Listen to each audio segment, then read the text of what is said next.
अस्सलाम वालेकुम रहमतुल्लाहि व बरकातुहू। सवाल है, पूछ रहे हैं मुफ्ती साहब, शोहर और बीवी की कब्र एक साथ बना देते हैं, क्या वो एक दूसरे की कब्र में आते जाते हैं? मोहतरम, हमारे दारुल इफ्ता में बाज़ भाई बड़े अजीब किस्म के सवालात भेजते हैं, ये भी बड़ा अजीब किस्म का सवाल है।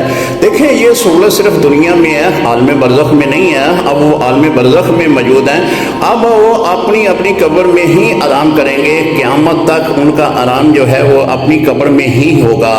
हाँ, अगर कोई बुज़ुर्ग है, कोई बड़ी रूहानियत, बड़ी शख्सियत है, कोई बड़े आलम बाअमल है, तो उनको अल्लाह ताला रूहानी तौर पर ये क़ुव्वत अता करता है कि वो अपनी कब्र से कहीं जाना चाहें तो रूहानी तौर पर वो जा सकते हैं। जिस तरह के हमारे शेखी मुर्शदी एक वाक़या सुनाते हैं। आप फरमाते हैं कि मैं एक कब्र पे कश्फ़े कबूर के सिलसिले में पहुंचा तो वहाँ पे देखा कि वो साहिब कब्र वहाँ पे मौजूद नहीं है। फिर मैं दादा गंज बख्श अली अजमेरी रहमतुल्लाह ताला अलैह के मज़ार पुरअनवार पर पहुंचा तो वहाँ पे कशफ किया तो वो बुज़ुर्ग वहाँ पे मौजूद थे। तो एक रूहानी जो बुज़ुर्ग हैं, जो अल्लाह के यहाँ औलिया अल्लाह में शामिल है, अगर वो इस तरह रूहानी तौर पर जाना चाहें तो वो तो जा सकते हैं। लेकिन जो आपने कहा है कि मियाँ बीवी आपस में एक दूसरे की कब्र पे, जी ऐसा नहीं होता।